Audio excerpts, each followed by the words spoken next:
Mechanism of enzyme action. Catalysis.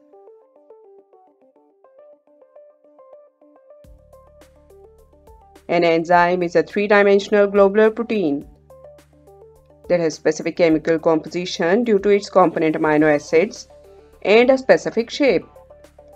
Every enzyme, by virtue of its specificity, recognizes and reacts with a special chemical substance called substrate. Any enzyme therefore reacts only with its specific substrate and transforms it into products. It's then released unaltered and thus can be used again and again.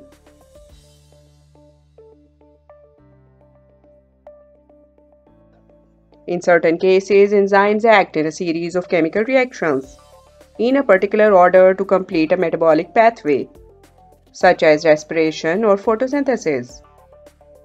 The successive enzymes containing these reactions are normally present together in a precise order of reaction, such that substrate molecules can be literally handed on from one enzyme to another, forming an enzyme-to-enzyme chain. In this way, the products from one step in the pathway are transferred to the enzymes catalyzing the next step.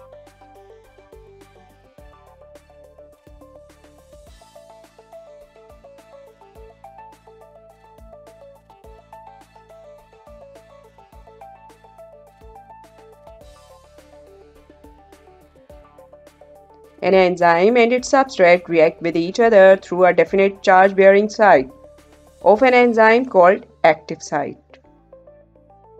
The charge and shape of the active site is formed by some amino acids present in polypeptide chains of the active site of the enzyme.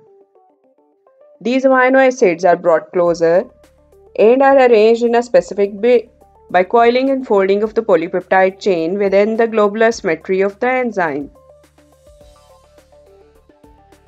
The active site of an enzyme is made up of two definite regions, the binding site and the catalytic site.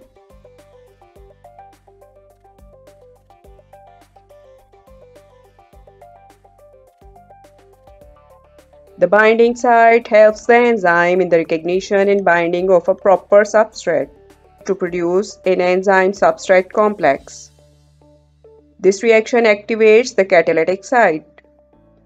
Activated catalytic site catalyzes the transformation of substrate into products. Thus, the enzyme after catalysis detaches from the products unchanged. Enzyme requires aqueous medium for its activity. Most enzymes do not flow about in a kind of cytoplasmic soup, but are attached to the membrane systems inside the cell in a specific and orderly arrangements. Mitochondria in chloroplasts are good examples of this.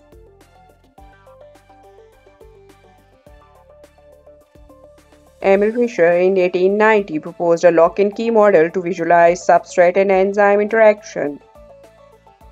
According to this model, as one specific key can open only a specific lock, in same manner, a specific enzyme can transform only one substrate into products. According to lock and key model, the active site is a rigid structure. There is no modification or flexibility in active site before, during, or after the enzyme action, and is used only as a template. Later studies did not support this model in all reactions.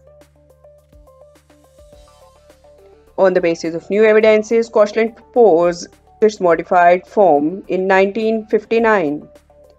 This is known as induced fit model.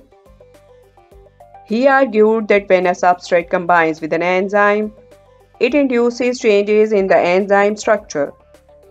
The change in structure enables the enzyme to perform its catalytic activity more effectively.